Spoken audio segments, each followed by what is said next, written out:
Política Impura. Um olhar sobre a semana.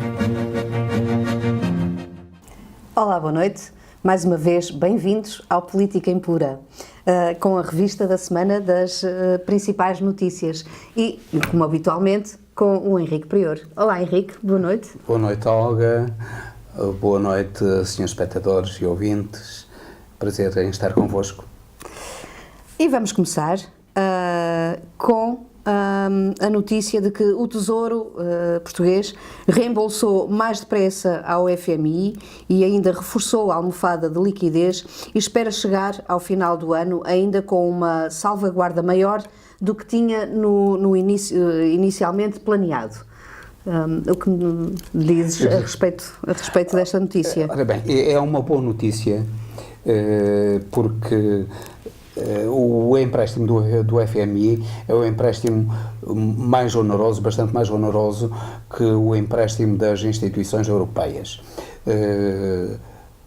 Os juros são de cerca de 4,5% e o país está a conseguir financiar-se a taxas de juros muito baixas, portanto não há razão para não se pagar antecipadamente a dívida ao FMI. O que até é estranho é que seja necessário pedir autorização para se antecipar pagamentos e que o país não o possa fazer. Pagar a dívida ao FMI é quase um imperativo nacional para nos libertarmos desse garrote que o Fundo Monetário Internacional lança sobre Portugal. Mas não achas que a dívida devia ser renegociada? Neste momento acho que não, que é porque no fundo aquilo que se está a fazer é uma renegociação da dívida. Porquê? Porque se está a substituir, vai-se já substituindo dívida de longo prazo por dívida de curto prazo, e a dívida de curto prazo é juros negativos. Portanto, na prática há uma renegociação da dívida já, sem se dizer que se renegocia, e a partir do momento em que se renegocia, se quiser renegociar, imediatamente os juros vão subir. É isso que não nos interessa. Não nos interessa que os juros subam. Interessa-nos que as coisas continuem como estão e estão a correr muito bem para o país. Repare-se que este ano amortizaram-se cerca de 7 mil milhões de euros ao Fundo Monetário Internacional. É muito, mesmo muito. E, apesar de tudo, o país ficou com uma almofada financeira de 7,8 mil milhões de euros. O que é isso, de almofada financeira? É, em termos muito simples, é uma espécie de caixa que, digamos assim, milheiro em grande escala, que o país tem para, em momentos difíceis, vai a esse milheiro, se for necessário, e socorre-se esse milheiro, por exemplo, para antecipar pagamento de dívidas ou, inclusivamente, se houvesse qualquer catástrofe que o país tivesse de enfrentar, também podia recorrer a isso para... Mas é uma almofada virtual, sempre? Não é uma almofada real porque o dinheiro existe. É uma almofada real porque o dinheiro existe. O dinheiro está lá. Portanto, também custa algum dinheiro ao Estado, mas o facto de custar dinheiro ao Estado não tem comparação nenhuma com aquilo que permite até poupar. Por um lado permite a segurança, é uma questão de prudência, de gestão dos dinheiros, como uma pessoa que tem a sua vida normal, as suas normais despesas, mas guarda algum no banco ou guarda algum em casa, até guarda-se mais em casa. Muitas vezes muita gente confia pouco nos bancos e guarda muito em casa. Guarda algum para, no momento da aflição, uma doença, qualquer coisa de imprevisto, pois usa esse dinheiro. E é essa a função da almofada financeira. Portanto, é uma questão de prudência. Por outro lado, tem um efeito muito importante. É que, havendo a almofada financeira, quem compra a dívida pública portuguesa sabe que o Estado português tem reservas suficientes para pagar a dívida e, portanto, não tem problemas em até pagar para financiar o Estado português, porque sabe que aquilo que investiu tem retorno garantido. E isso é muito importante, que permite baixar também, através desse mecanismo, os juros da dívida pública. Já tenho falado aqui que o empréstimo e a dívida pública pode ser, em determinados termos, em determinadas circunstâncias, um bom negócio para o Estado. Se o Estado se conseguir financiar a taxas de juros negativas, isto é, se os emprestadores de dinheiro pagarem para emprestarem dinheiro ao Estado português, ótimo, não é? É como se alguém, tu pedisses dinheiro e alguém te emprestasse dinheiro e pagava para te emprestar dinheiro. Em vez de te cobrar juros, pagava-te para emprestar dinheiro. É isso que está a suceder neste momento. O Estado português, nas taxas de juros a 3 meses, 6 meses e até 1 ano, já está com taxas de juros negativas. E isso é muito bom. Foi isso que permitiu a constituição desta almofada financeira, foi isso que permitiu a amortização de uma grande fatia da dívida ao FMI, e é isso que está a garantir também as taxas de juro tão baixas. Mas, por outro lado, é isso que permitiu que, no fundo, a dívida pública portuguesa baixasse substancialmente, e neste momento já vai ficar este ano a cerca de 127% do PIB, o que já não sucedia há muitos, muitos anos. Uma baixa muito substancial, porque ainda há pouco tempo, muito pouco tempo, estava em 132% do PIB. Isso significa que o Produto Interno Bruto português é menor que a dívida, mas essa diferença baixou qualquer coisa como 5% em praticamente 1 ano. Isso é fantástico para o país. Sim. É uma grande conquista deste governo, que apesar de não embarcar na estratégia austeritária e diminuição da riqueza do povo, como apostou o anterior governo, está a conseguir resultados que são melhores ainda do que os do anterior governo. Isto por uma razão, é que o Produto Interno Bruto também tem crescido. Sim. E, portanto, crescendo o Produto Interno Bruto, isso significa que crescem as receitas dos impostos, diminui o desemprego e, portanto, diminuem os encargos que o Estado, nomeadamente a Segurança Social, suporta em subsídios de desemprego. E tudo isso faz com que o país esteja neste momento numa situação extremamente desafogada. Muito bem. Uma outra notícia da semana foi o chumbo pelo Tribunal Constitucional da taxa municipal de Lisboa, a taxa turística. Sim, mas antes de falar nisso, eu até gostaria de referir outra questão. É que neste momento o déficit das contas públicas nos 3 primeiros trimestres do ano cifra-se em 0,3% do PIB. 0,3% do PIB. Eu creio que depois do 25 de Abril nunca mais houve isso. E este ano prevê-se, pela primeira vez, um superávit até... o Ministro das Finanças previu um superávit das contas públicas. Isso é absolutamente extraordinário para a nossa vida económica, financeira, porque isso irá melhorar imenso a imagem da República, irá permitir...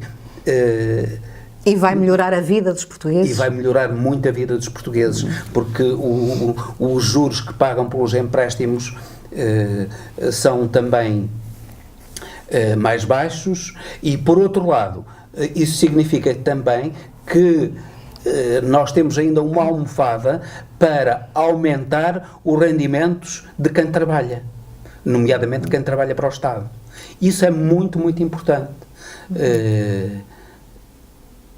É uma conquista fantástica deste governo, que o Dr. Passos Coelho previa a chegada do diabo depois do inferno, e afinal de contas não parece que não é o paraíso, mas comparado com aquilo que foi o governo de Passos Coelho, que aliás nunca acertou nos déficits, nunca acertou em nada. Os déficits eram sempre superiores àquilo que Passos Coelho previu. E agora, neste governo da geringonça, que parece que é uma geringonça, mas funciona melhor do que o governo de Passos Coelho. Sim. Nesse aspecto é inquestionável.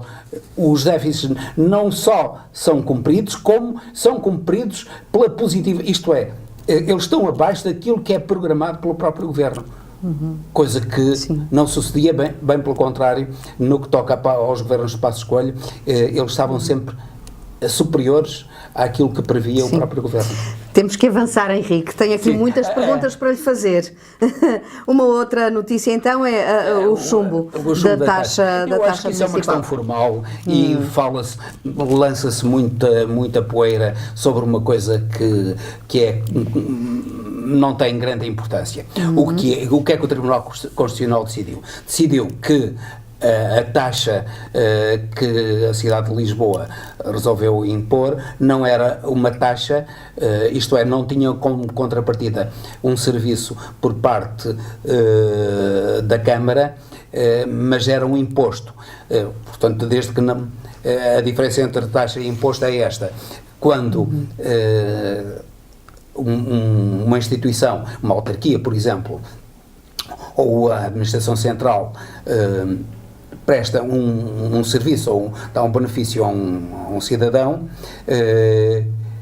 esse cidadão paga por o benefício que recebe.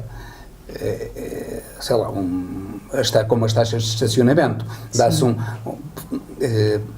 oferece-se um lugar de estacionamento para um veículo por parte da Câmara Municipal e isso tem como contrapartida o pagamento de uma taxa de estacionamento. Ora bem, nos impostos não é assim. Um imposto não tem como contrapartida direta um serviço por parte do Estado. Esse serviço acaba por existir indiretamente, porque os impostos pagam a educação, pagam a saúde, pagam, enfim, toda a despesa geral do Estado, mas isso acontece indiretamente e não imediatamente e diretamente, como sucede com as taxas.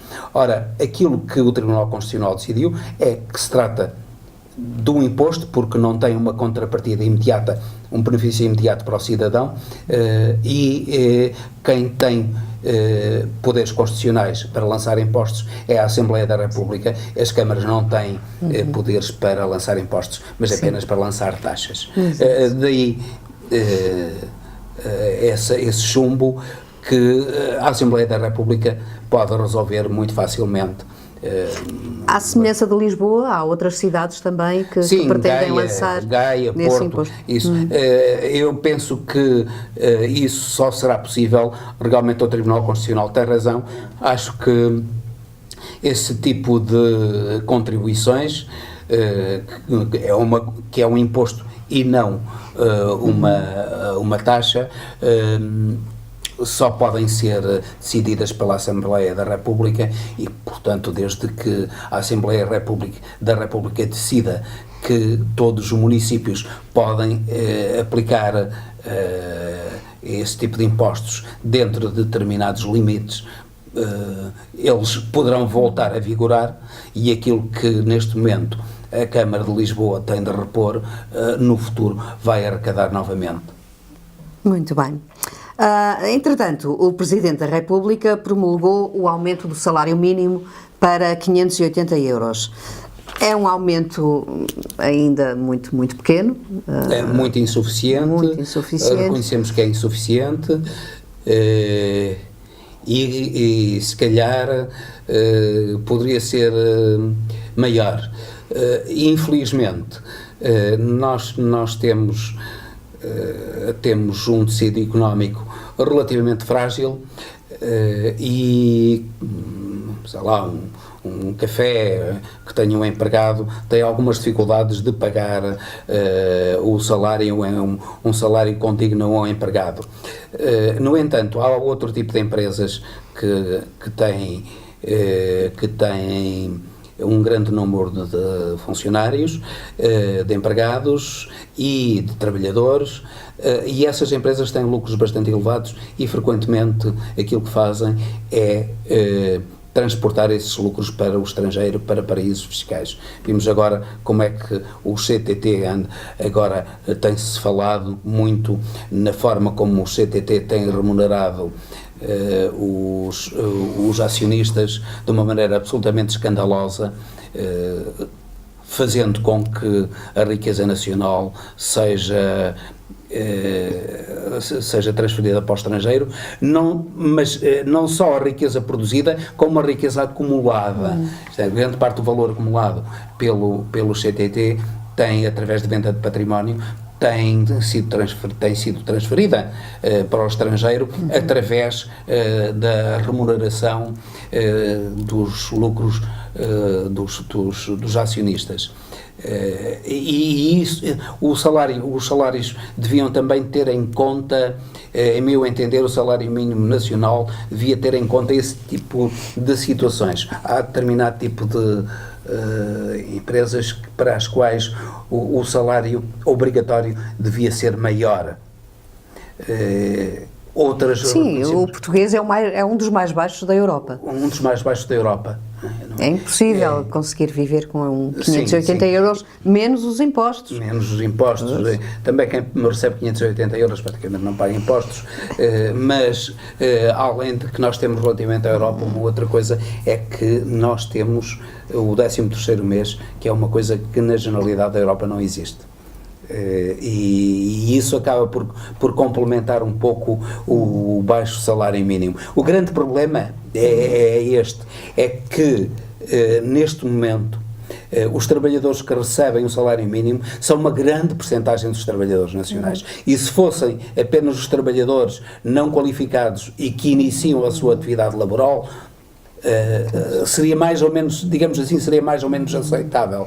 Agora, que tal situação permaneça ao longo de anos e anos e que grandes empresas, ainda agora, por exemplo, veio a Lume com esta greve nos centros de distribuição da SONAI, veio a lume os baixos salários que os funcionários de uma empresa tão grande como a SONAI, e que tem lucros tão elevados, mas que os transfere para o estrangeiro através da SGPS, que está sediada na Holanda, isso de uma maneira legal, e depois não se sabe de que outras maneiras transfere também os lucros para o estrangeiro, enquanto que os trabalhadores estão a receber salários muito baixos. Ao fim de 15 anos estão a receber 600 euros, ao fim de 15 anos de trabalho. É muito grave que isso suceda numa empresa como a SONAI. Sim. Bom, e passamos agora para as notícias internacionais, com a Catalunha e o Ciudadanos, que aparece como o grande vitorioso destas eleições. Eu já nos programas anteriores tinha manifestado a minha convicção de que ia tudo ficar na mesma. Isto é, de que os independentistas iriam ganhar, mas por uma margem tão pequena que não lhes permitisse cantar vitória, uma grande vitória. E foi o que sucedeu. Com uma diferença, é que, precisamente, o Ciudadanos, um partido não independentista, portanto contra a independência, é que ganhou as eleições. E o partido de Puigdemont ficou em segundo lugar. Ora, isso retira grande parte dos argumentos aos independentistas. Eles fundavam toda a sua argumentação que a esmagadora maioria da população catalã queria a independência. E não é verdade. Aliás, sucede uma coisa curiosa, é que a maioria independentista, que tem uma maioria de 70 lugares em 135 no Parlamento catalão, a maioria independentista teve a sua vitória porque teve vitórias esmagadoras no interior catalão, nas circunscrições de Girona e de Lérida, que são as circunscrições rurais, muito rurais, que equivalem a uma espécie de trás-montes português. Sim. Em Lérida e em Girona há muita gente que não sabe sequer falar castelhano. As pessoas isso não é muitas vezes reconhecido. Há muita gente que não fala castelhano, só fala catalão. E foram esses que deram a vitória aos independentistas, porque nas províncias, nas circunscrições do litoral, Barcelona e Tarragona, que são as mais industrializadas, que são as zonas do litoral, os partidos não independentistas ganharam. Sucede também outra coisa que é digna de registro. É que a direita, o centro-direita, é largamente maioritário na Catalunha. Largamente maioritário. E isso coloca um ponto de interrogação sobre o papel dos partidos de esquerda dentro da Catalunha. Porque a direita catalã, deve dizer-se, que esteve ao longo do tempo, os partidos têm-se revezado, era a Convergência e União do Artur Mas, que desapareceu praticamente, e os partidos da direita têm-se revezado no poder na Catalunha. E são partidos altamente corruptos. Altamente corruptos. E, aliás, o Ciudadanos teve a votação que teve, que indicia uma subida substancial a nível nacional do Ciudadanos, precisamente porque foi um partido que se lançou contra a corrupção dentro do PP. De assinalar a derrota histórica do PP, que passa de 11 deputados para 3, quase um quarto daqueles que tinha antes. É uma derrota histórica. Infelizmente, Rajoy, com a sua arrogância tradicional e com a sua incapacidade tradicional, não está a reconhecer essa derrota histórica. Sim, nem quer falar com o Puigdemont. Nem quer falar com o Puigdemont. Isso é muito mau, porque a Espanha precisa de diálogo e precisa desde logo de uma alteração constitucional, porque a independência, o direito à independência deve ser dado à Catalunha, mas não deve ser dado por uma maioria simples, como quer o Puigdemont.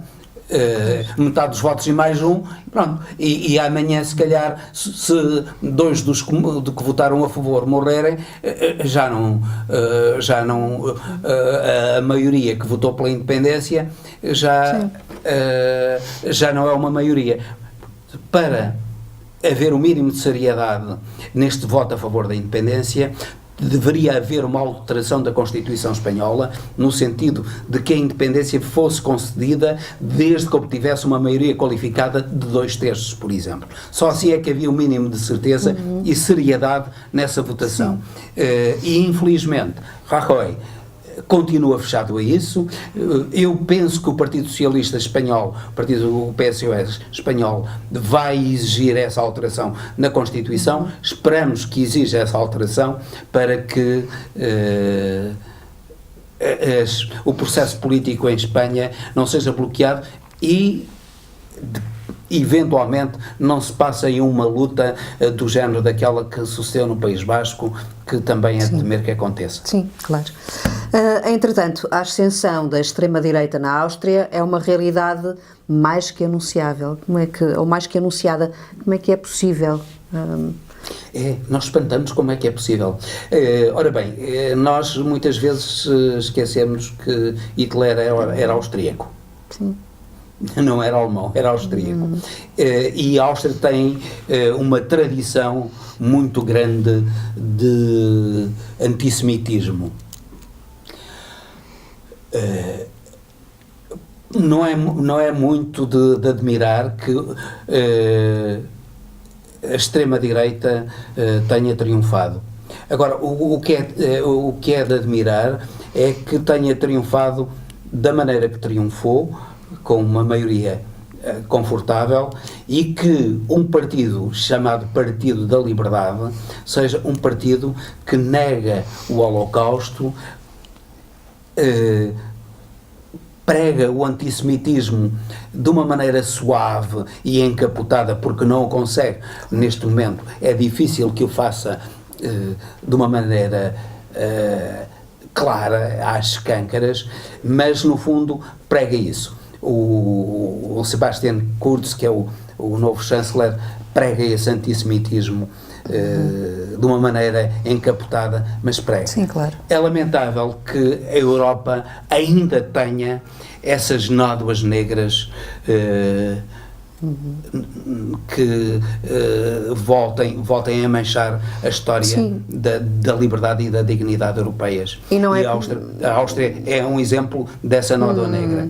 E não é por acaso que a Comissão Europeia anunciou que vai aplicar o mais pesado arsenal de sanções à Polónia, que também é a mesma coisa. A Áustria, a Polónia, a Hungria têm regimes de extrema-direita, regimes xenófobos, que sobretudo no que toca à Hungria e mais na Polónia, que querem inclusivamente ajustar os próprios tribunais à medida dos governantes, no sentido de que os tribunais façam os favores aos governantes. Isso é extremamente perigoso. O princípio da separação de poderes é uma aquisição essencial da humanidade, é um princípio essencial, constitutivo da civilização europeia e da democracia. Da democracia e da civilização europeia, e é terrível que neste momento esse princípio da separação de poderes, que é incontestado há séculos, seja posto em causa por países europeus no século XXI. A Polónia deve ser sancionada de uma maneira firme pela União Europeia. Aliás, deve dizer-se que a União Europeia censura à Turquia de Erdogan o facto de não ter a independência dos tribunais. Mas como é que pode censurar isso à Turquia de Erdogan e consentir e não isso, censura a Polónia e não censura a Polónia e a Hungria? E a Hungria. É muito grave que isso suceda e esperamos que a União Europeia tome medidas firmes contra governos, no fundo, são fascismos encapotados. Sim. São fascismos encapotados que estão a dominar quer a Polónia, quer a Hungria, quer a própria Áustria. E esses fascismos mesmo encapotados não têm lugar no projeto europeu, que é um projeto de liberdade, de igualdade, de fraternidade, não um projeto de xenofobia e de racismo, como aquilo que no fundo esses partidos defendem. Sim. Estamos quase a acabar, Henrique. Vamos para a última pergunta. Trump e a nova estratégia de segurança nacional. Que me dizes? Bem, é mais uma calinada, digamos assim, de Trump, que é completamente incompetente. Todas as semanas há sempre uma notícia sobre Trump. Ele consegue surpreender-nos todas as semanas. É absolutamente impressionante. Ele define, neste momento é curioso, como é que ele, que tinha dito que a Rússia era um país, podia ser um país amigo, e agora, na sua estratégia de defesa nacional, considera que a Rússia é um país inimigo do qual se tem de defender. E ainda há dias foi à China dizer que a China é um país amigo, e na sua estratégia de defesa nacional diz que a China é um país inimigo do qual tem de se defender, quer no que toca às questões económicas, quer no que toca às questões militares e de estratégia militar. E substituiu a estratégia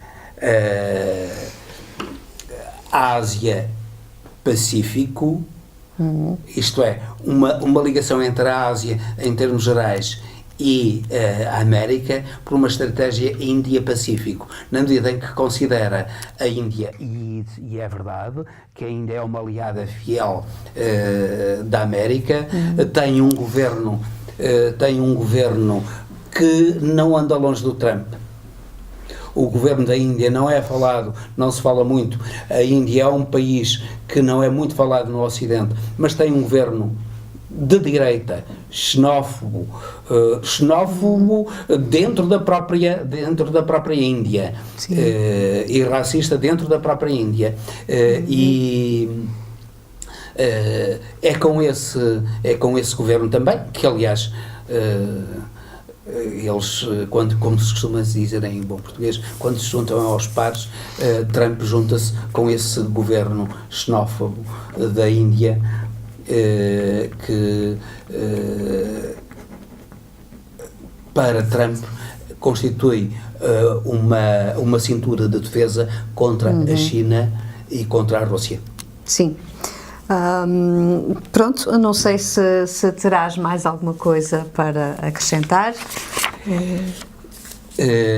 Não, por hoje não, já falámos muito. Estamos no Natal, na época natalícia. Gostaria muito de dizer o que é que há de positivo e negativo este ano. De positivo, sem dúvida nenhuma, o desempenho da economia portuguesa, o desempenho da geringonça, que mostrou conseguir resolver os problemas do país. Acordo governativo.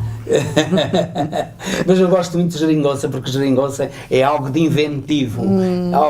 Algo de inventivo. Sim. Da geringonça não é uma coisa que me desagrada. Não é pejorativo. Para mim não é pejorativo. Sim. É negativo. É todo o comportamento de Trump durante este ano. Sim. Foi algo de dramático para o mundo durante este ano. Muito bem. E acabamos assim o nosso Política Impura, a um dia do Natal praticamente. Queremos desejar as boas festas a todos. Boa noite, Henrique. Obrigada. Boa noite, Olga. Boa noite, senhores ouvintes. Boa noite, senhores espectadores. Bom Natal e um feliz ano de 2018. Adeus, boa noite.